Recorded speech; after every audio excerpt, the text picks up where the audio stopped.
Hi guys, my name is Javaria. I am back for another video or another get ready with me because it is hair day and it is raining outside and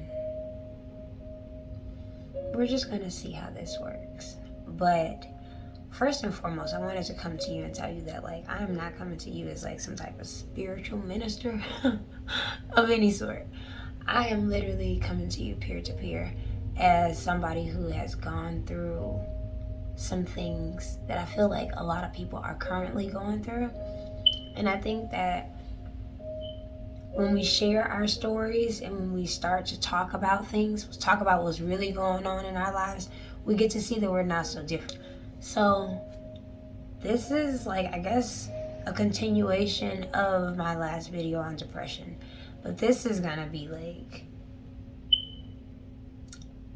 the key thing that I did, or that I had to start doing in order to get out of that. You know what I'm saying?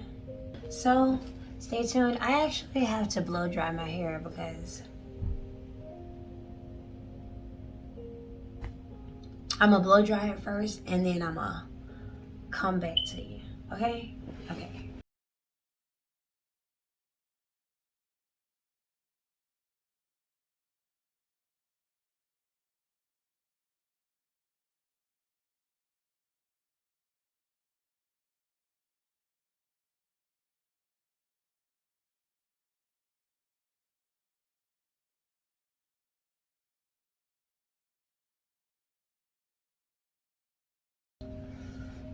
And so we're back. Today I kind of wanted to get into how I actually basically got fed up with myself enough to get over myself. That's really what it is you getting over yourself. Depression tends to be a lot of things just piled up on your shoulders, piled up on your chest. You got a lot of responsibilities, a lot of people putting their responsibilities on you, and it becomes overwhelming, to say the least, to say the very least. The last thing that you need while you're trying to escape that trap that you are making deeper and deeper every day by the things that are going on around you is to first realize that they're going on around you. If you first put in your mind that I'm not gonna let anything that happens today bother me. I'm not gonna let anything that happens today take up more than 5 minutes of my time or 5 minutes of my emotions. And I'm not saying that some things don't, basically dedicate itself to more time. Some things you need a little bit more time on to get past. But the point is to not sit and rest on that all day. If we start looking at things around us rather than to us, we first, I guess, stop internalizing or slow down the internalizing process.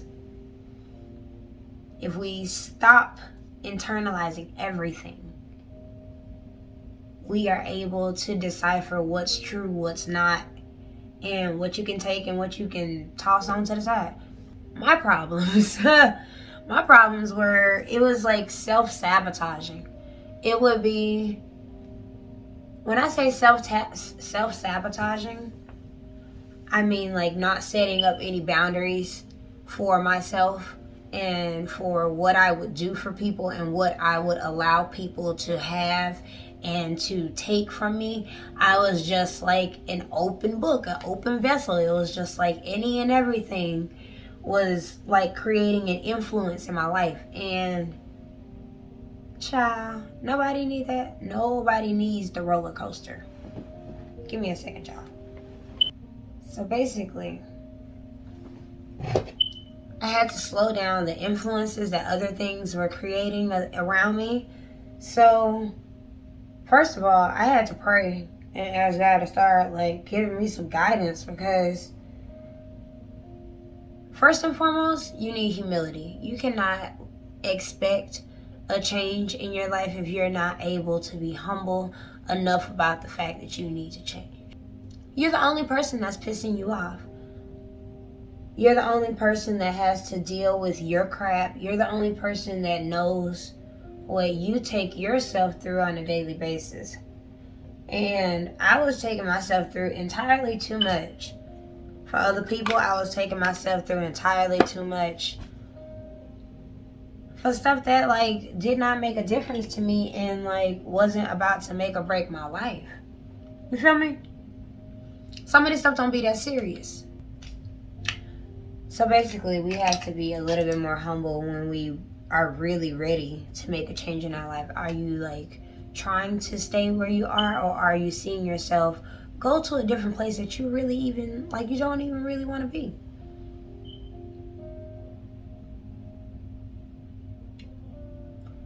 So the first thing I did in order to like humble myself, I changed my music. When I changed my music,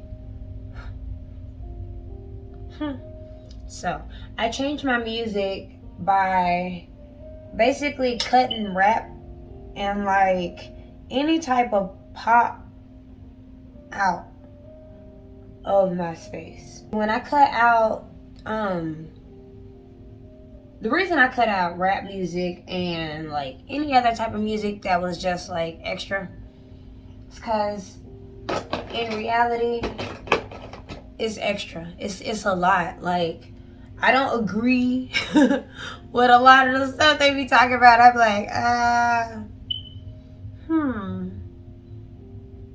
I be listening to the music like,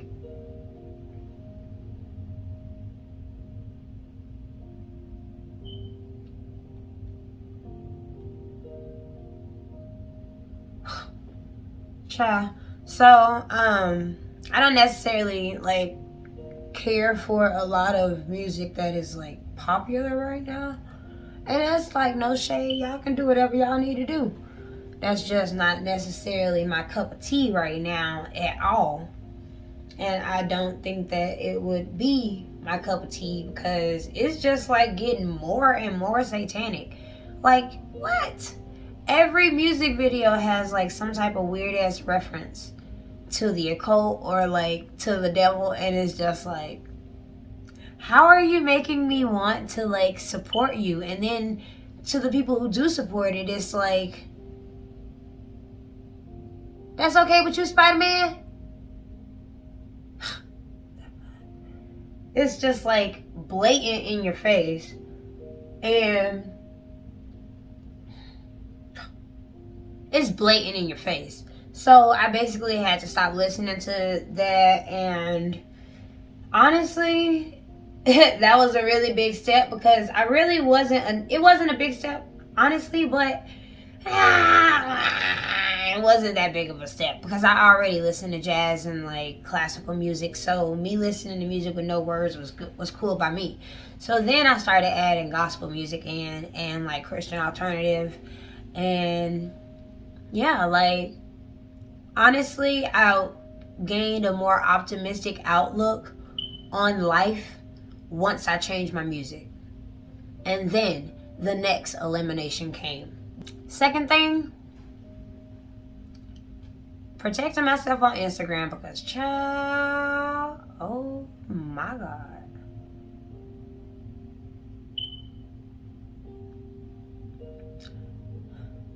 First of all, let me tell you something about Instagram. My main concern with Instagram was the fact that it was so exhausting. Like, first of all, I work on social media, so I'm on social media a lot, right? A lot. With being on social media so much, I find myself scrolling all the time, and it's really aimless scrolling. In this scrolling, you constantly are exposed to all these different rushes of emotions in really small amount of times. You're happy, you're sad, you turned on, you turned off, you disgusted, you revolted, like you ready to start a revolt. Like, it's too many different emotions at one time. There's no way to funnel what somebody else is about to give you, what somebody else is about to influence you with. It's no way to kind of like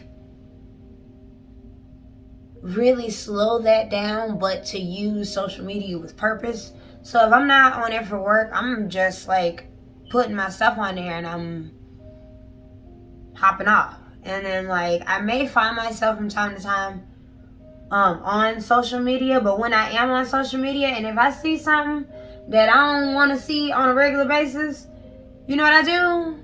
I unfollow. Like, it's no reason to be shady and no reason to like block people or like restrict what they post or like restrict their account. I could care less what you do with your account. That's your account. But I care about what I see on my page. So I'm not going to like continue to follow your page if you post stuff that don't make me feel like I would like to feel.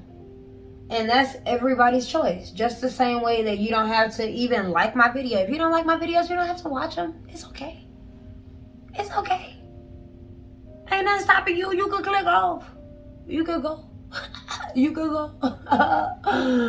Ain't nobody got time for that. If you don't like what you see, then you can always go somewhere and be who you want to be. You know what I mean? But yeah, eliminating the bullcrap that's on your timeline. If you don't want to see it, if it makes you feel a certain type of way, if it makes you feel a certain way about your body, if it makes you feel a certain way about a certain type of people or a person, like, don't continue to engage in that type of mess. It's only going to continue to make you feel that way. So if you don't want to feel that way, or if that causes you to not be settled or is giving you anxiety, why are you constantly rushing to it? It makes no sense. It's almost like you like it. Because that's what I had to say to myself. Like, girl, do you like this crap? Like, you're doing this a lot. Note to self, get it together. But when I like limited the influences, child, what is that? What is that big ass number? Okay, when I was eliminating the influences, okay, you can't say anything. When I was eliminating the influences, it made it a lot easier to come to an understanding of who I am and who I want to be. This is a mess. Child. You have to get out of Instagram sometimes. You have to give it a break. Take a chill pill from Instagram and everything else. Because everybody has their own opinions. Everybody thinking things. Everybody think things about things and stuff. You know? So until you give yourself a little bit of time to think for yourself, you're going to always be influenced by the next person. And if you are, you know, if you do need a little bit of advice or influence, choose your influence and your advice givers based on where you want to be and where you want to go. That eyebrow is ridiculous, but I'm about to brush it out. I'm about to brush it out. But choose your influencers wisely. You don't have to have everybody influence you. Everybody is not meant for you. You are not meant to be for everybody's audience. The same way you're not made for everybody and everybody not made for you is the same way that you should really think about like who you watch. Like really do some research into these things. The same way I was trying to, you know, tell you guys, well, not trying to tell you guys. The way I was telling you guys in the last video, like, please don't believe me, like, take it upon yourself to find this out for yourself. I really do mean that, like, when it comes to anybody, don't let any and everybody influence you. I had to wipe all that off because that was a mess. That was a shame is what that was. That was a shame upon my face. I need to get my eyebrows waxed. Drea, where you at? But yeah, taking a stab at Instagram is going to be a really good ongoing thing for everybody trying to protect their energy. Because when you're in the process of healing, basically what you're doing is understanding what you're doing don't like and what you will and will not accept. So during that time, you're really trying to learn yourself. Me personally, in order for me to come to an understanding of myself, because I knew for a fact I want God in my life, I want God in my children's lives, and I knew that was something that I personally needed. So when it came time to start healing myself, I knew that that was something that I had to include in the healing process, was my knowledge and understanding of God and who I am in God and who I am in Christ. What that may be for you may be something completely different, but I know for a lot of us, there is no consistent God-like figure or authority in our lives now. Like when we were younger, we were taken to church. Now you have to pick up your own feet and do it yourself. Otherwise, you're not doing it, you know? So that was something that I had to come to an understanding with myself about, because now I have to be responsible for my children's spiritual well-being as well as mine. And if my mental health is not up to par, then what you think my spiritual health is like, you know? Depression is a symptom of like poor spiritual health.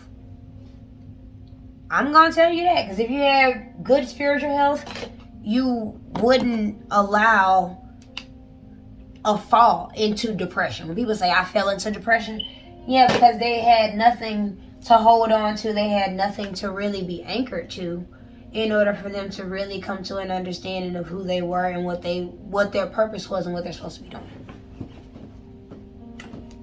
There. So give me a second. I'm about to finish doing some things to my face, and I'm gonna talk to y'all in a couple minutes. Hold on.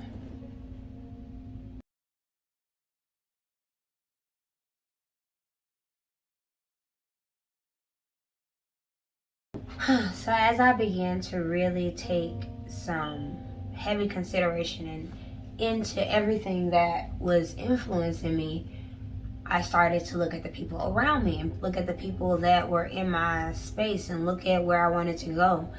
And it really dawned on me that like I had no clue.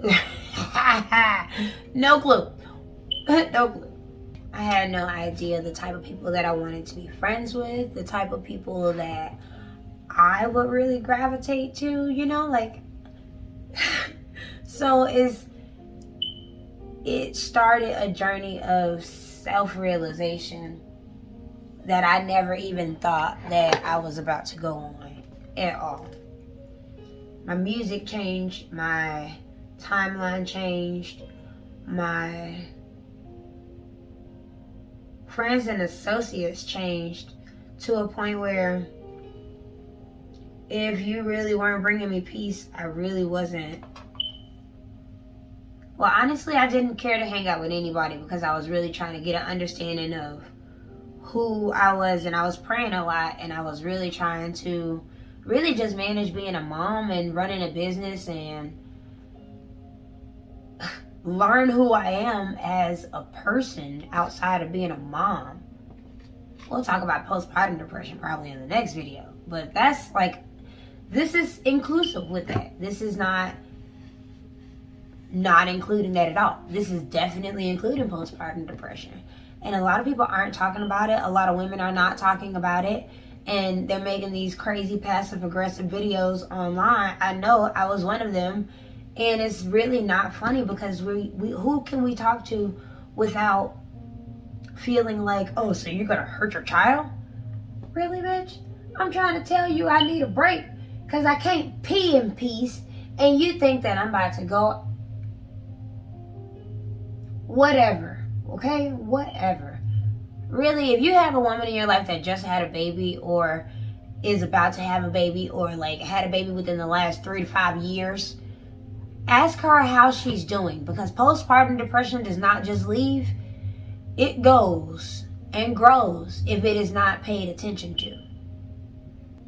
Another thing that really helped me with my healing process is understanding that we are living in a world where a lot of people have a lot of like different mental issues.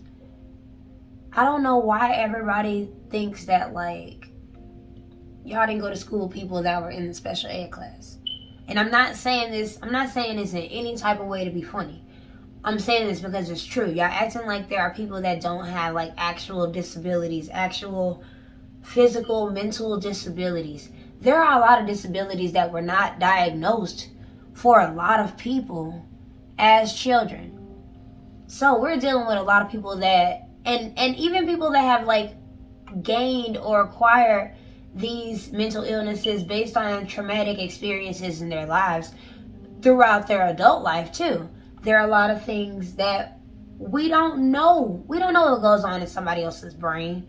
So while we're trying to heal, I would really recommend that you spend some time to yourself, as much as you can, because I know that it's not possible to always be by yourself and to have that time to think.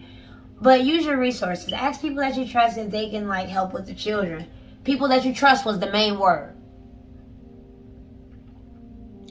Ask for help if you need help with other things so that you can be with your children and not have to stress about that.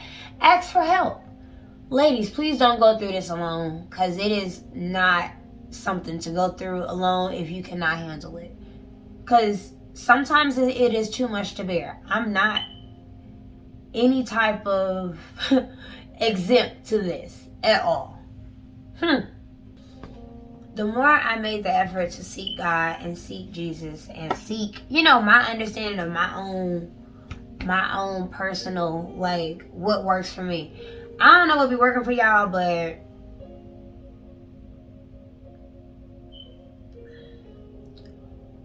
when I started to get a better understanding of who God was to me and who I was and where I, felt like I was being called, the more I got to an understanding of what's fair and what's just and what makes sense and what don't. Like, one thing that it was so funny. Did y'all know that mind your business is in the Bible? Did you know that? So all you little in the business Sues need to mind your business, because you're sinning. You're sinning. You're sinning. You're not minding your business. So the next time you go to a family reunion and they ask you, why you not with no man? Why you this? Why you that? Tell them they sinning because they ain't minding their business.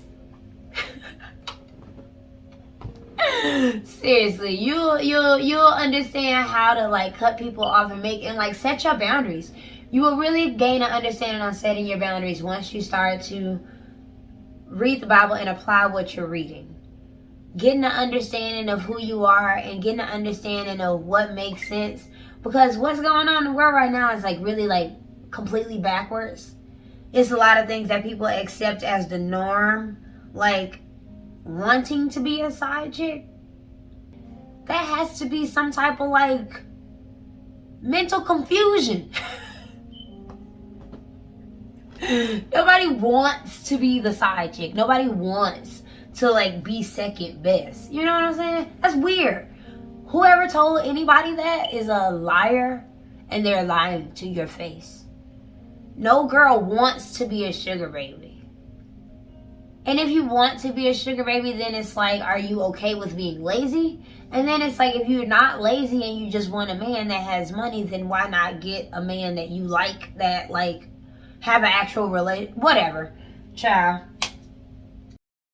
It's backwards. Okay? My bad, y'all. Stuff is backwards. It's backwards.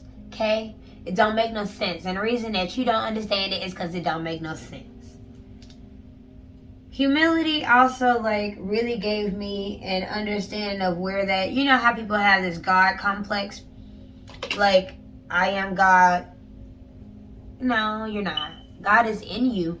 When you really like humble yourself and get to the understanding that God is in you and not you are, because you're not God. You're not God. Like, it took for me to realize that I couldn't control everything in my life, for me to really get the understanding that I have to let go and let God. I was holding on and I had so much anxiety and so much like, what am I going to do about this? I need to pay this. I need to do this. I need to make sure this, and this. And it's just some things that's really not in your control. And what are you supposed to do about it? What are you going to do about it?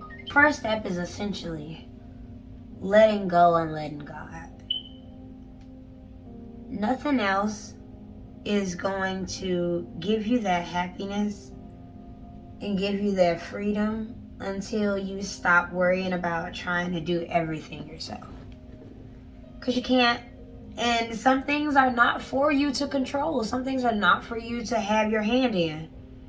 And when we are humble enough to understand that it's not for me to fix, it's easy to let God do it.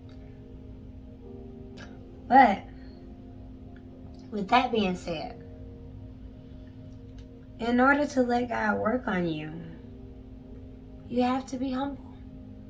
You have to be humble enough to open the book and read it. You have to be humble enough to ask for guidance. You have to be humble enough to pray. Prayer is humility. Being able to get down on your knees and like actually pray to God, submit to God. That's something that I could not do. Even when it was times when I was depressed like really bad. Like, and I'm just like, oh my God, what am I supposed to do? And the one thing I didn't do was ask God. And then when I finally did, it got lighter. The more I continued to do it, the more I practiced that humility, the more I practiced coming to God for things, for not even for things, for answers.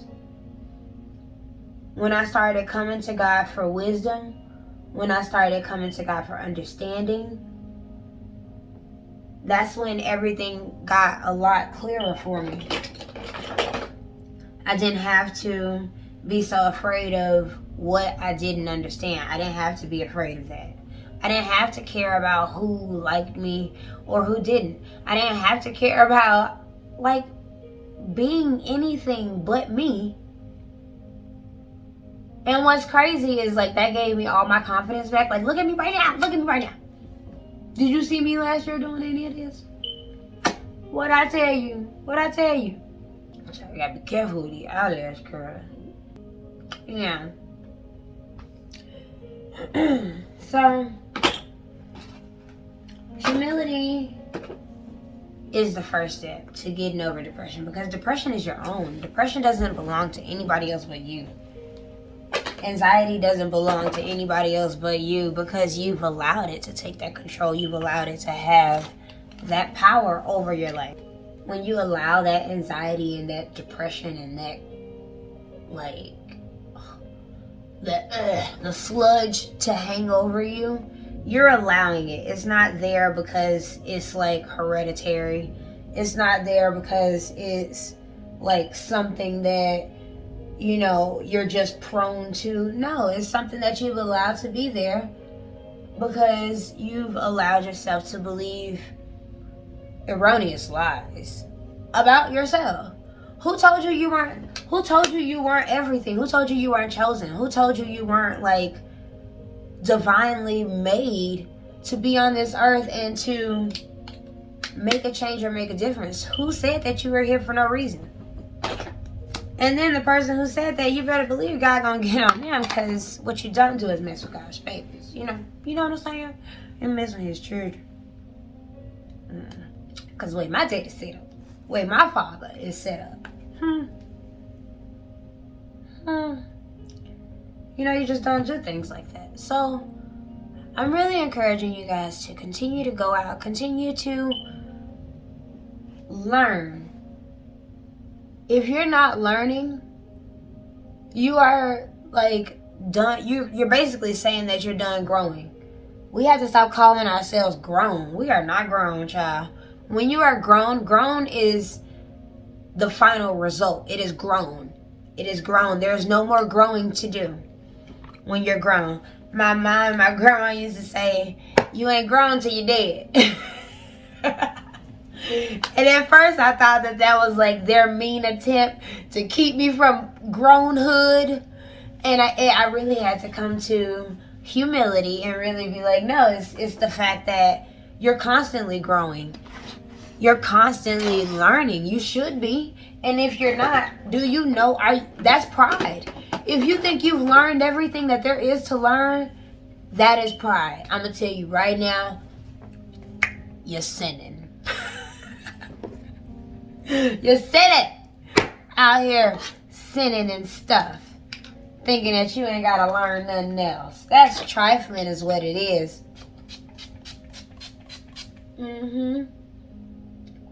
Trifling is what it is. So, with all that being said, humility is really where we have to start in order to get ourselves to where we want to be. I just hate that, like, extra shine. Even after I first spray, I know you're supposed to let it sit, but I just ain't got the time to be looking all wet in in the face. I already look real rosy and such. It's a lot right now. So now I have to get started on my hair. So I'll be right back, I guess. Check it out.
Here we are.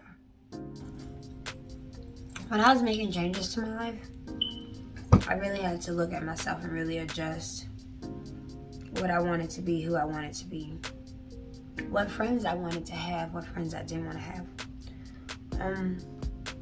I had to understand what type of energy I wanted to let into my life. And when I did that, and when I finally figured it out, I realized that I didn't know anything about my life. I realized how very unaware I was of all the things that I was doing on a regular basis that was like keeping me away from my relationship with God. So here are 7 things that I had to stop doing, and that will, if you find some type of conviction with this, this is all you. It's all you, boo, okay? But I'm still kind of putting on my earrings and stuff, so give me a second. Number 1. Just lying for no reason. Just lying. It wouldn't even be like for something, like, not something serious, but like, whether it was like to make somebody happy, whether it was to make somebody feel better, or to like, anything. Just lying for no reason. Lying just to make sure that like a relationship was kept well, or like, keeping stuff from a certain person because they go overreact. I had to stop doing that because I was cheating myself and that other person out of the opportunity to be able to feel whatever they needed to feel for that particular emotion or time. You gotta start being honest with people. And in order to be honest with people, you have to start being honest with yourself. Do you like that man? Are you only with that man for his money? Are you only with that woman because she just got her ass done?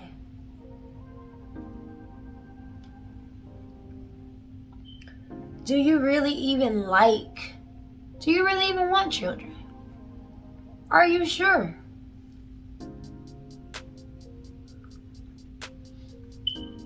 Like, when I started to be honest with myself about what I was dealing with and how I needed to change my life, it was a whole lot easier to be honest with other people, because if I'm not gonna lie to myself, sweetheart, if I'm not gonna lie to my children, I'm not gonna lie to you. I have no reason to. So if you start to just be more honest, and I'm not saying to be brutally honest how a lot of you think that this honesty is. You don't have to be rude to be honest. That's just honest. You don't have to be a hard ass. You don't have to be rude to be honest. That's just being honest. The second thing.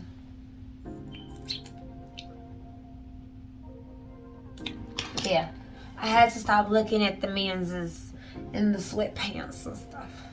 Seriously, you have to stop looking at people in a lustful way, because you'll never look at people for being people with actual feelings and actual, just being a human. You'll never look at people like that if the first and only thing you do when you see a woman is look at her like she's a piece of ass, or look at a man like, oh, he's just something to have. He's just, some on the weekend. You can't look at people like that. If you look at people like that, you won't see, you won't see purpose. You won't see, you won't see God in anything if you're constantly looking for the ass. God is not in the ass. I can guarantee you, God is nowhere near that ass. God don't hang out near places where people defecate, child. God don't do that. He is not out here all willy-nilly. No, it's not working. It's not going down like that. So, if you really want to get a relationship with God, you really have to stop looking at things through your flesh and staring folks up and down and being all, what's up, big boy? What's up, big boy? You can't do that. You can't do that. It's not cool. Now, there are a lot of people, or there are a lot of circumstances where, maybe your homeboy in trouble, maybe your friend in trouble, and you just feel the need to do a little quick white lie for that person. It's not worth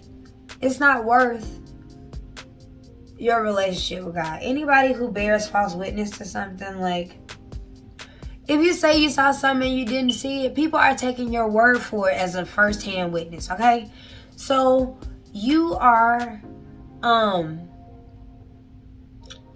okay, basically this is a good Karen issue. This is a Karen issue. If you know that somebody wasn't bothering you, wasn't bothering nothing about you, and you are here calling the police and lying, shoot, the whole Emmett Till story, that's bearing false witness. Everybody that be calling police on black folks just because, that is bearing false witness. And this is stuff that people do on a regular basis, yet they don't. Everybody's like, oh, well, that's against the law. It's not only against the law, it's against God to do that. You know what I mean? You get what I'm saying? God said, I don't like no lying hustlers. He didn't say it like that, I'm sure, but he don't. If you just out here lying to be lying, just stop lying. Jeez. You know good and well you ain't gonna spend no $700 at Wawa all that weekend. Shut up. Sorry. My bad. People be telling me stuff and it's just sorry. You don't have to lie about how much your jeans cost. You don't. This cheap. Cheap. You don't have to lie It's okay to be you. It's okay to have what you have. It's okay to not have what you don't have. You know what I'm saying? We're all work in progresses. So to be lying about shit, just to be lying about shit, is unnecessary. You know? It's unnecessary. Oh, gosh. Next thing. If you out here scheming, scamming, plotting on folks, like, that's hate. God hates that. God does not want you out here, like, plotting on people to get no money out of folks, or plotting on people to, like, set them up for stuff. The fact that it's in so many rap songs, the fact that it's in so much music to scam and, like, scheme and, like, plot on people, it's crazy, because it's like you're constantly going back and, like, rapping it and saying it and saying it and saying it and saying it and saying it. It's like programming you to think that all these things are okay, and it's really not. This is not a conspiracy theory. This is exactly what you see. Young girls think it's okay to be lots of things. Lots of things. Whatever. The fact that my generation, millennials, were groomed all throughout childhood. I said groomed, okay? We were groomed all throughout childhood with media, cartoons, all types of things. And to now have everybody looking at us as if we did this to ourselves. No, the wicked scheming was done when we were children. Long before we were children, okay? So, God hates all these things. All the things that are literally plotted against people that, like, scheme against people. Everybody who is, like, out here scheming on the PPP loans, that's sinning. You know good dang on where you had on 20 dang on employees. Y'all be lying. Y'all be lying. Stop lying. And that's not even for me to sit up here and throw a brick, because, baby, when I was out here in the nasty sauce, well, I couldn't get away with nothing. I was the one who would, like, in an attempt to skip school, if that's what you want to call it, I would call my mom and be like, to have him call you and let them know that I'm about to go home or something. And I would tell her where I was going. I would always tell her where I was going, because I didn't have that in me to just be lying. You get what I'm saying? I got a whooping one good time for lying, and I never did. No more. That was an ass whooping for me. Here nor there. Back to it. Hands that shed blood. You get what I'm saying? Literally, people are out here killing people so easily because of the music, because of what you see on TV, because of whatever stupid crap is real hot on Netflix. It is so influential to the point where murdering somebody is okay. It's easy to do because you're so desensitized. The fact that there are several games out where you can have sex with prostitutes, rob people, hit people with cars for several points, gain your rank in gangs via a game, shows me that, like, people think this is okay. Before it was a mainstream thing, this was a military training thing. You get what I'm saying? So now that it's being sold to the public and to everybody else, now it's a desensitization thing. You get what I'm saying? So God doesn't like that. And the fact that we're using that as entertainment, the fact that that is such prevalent entertainment, shows you whose world this is, or shows you who this world is being mainly operated by. You get what I'm saying? I know I'm saying you get what I'm saying, but you get what I'm saying? Dang. Number 6. Someone who stirs up conflict in the community. When you are out and about and like, I know this is really heavy, but honestly, race wars are really, it's so complex and it's so not, it's so complex and it's so very not complex, you know, because when you read your Bible, you know that race means absolutely nothing, right? As far as God made us all, like, don't, like, it literally says in the Bible, don't quarrel about race, I'll add it to the bottom. It says there, don't ask about these, don't fight over these things because they mean nothing. God didn't make beautiful people more worthy than quote unquote ugly people. Like, none of these things actually matter. So when you're stirring up conflict like that, like as far as like race drama, that's detestable in the eyes of God. You get what I'm saying? We're really all brothers and sisters in Christ. Okay? We are of the human race. And I'm going to just keep it there because, yes, I know there's racism. Duh, I'm black. I get it. But what we can't do is sit up here and discount the fact that these are still our brothers and sisters. You can't do to them, or you can't do to people what they do to you and expect it to be a different outcome. Okay? When you look at God as a parent, you really know that anybody who like tests his children, me, you, them, all y'all, his children, when God mess with us, when people mess with us, they get it back. So we don't have to go back and do too much. I know that's a lot to take in. I know you're holding on to the card. I get it. Now, as a list, that doesn't mean that it doesn't exist, and that doesn't mean that you don't have to speak up about it when you're put in a position that is definitely an issue. But what we don't do is hold it in our hearts against all people. You get what I'm saying? We don't hold a collective hatred for people, even people who wrong us. We don't hate them. We're supposed to pray for them because clearly something's wrong. Clearly. Something's not right. If they like that, something's wrong. So pray for them. Pray for them. And if you want God to forgive you for things that you've done, you have to forgive other people. Okay? People who are out like in their communities, robbing their communities. How do you guys live in neighborhoods and you're out like robbing the candy lady? Robbing little old ladies at home with the assumption that you're selling candy. Busting into people's houses, like that's nuts.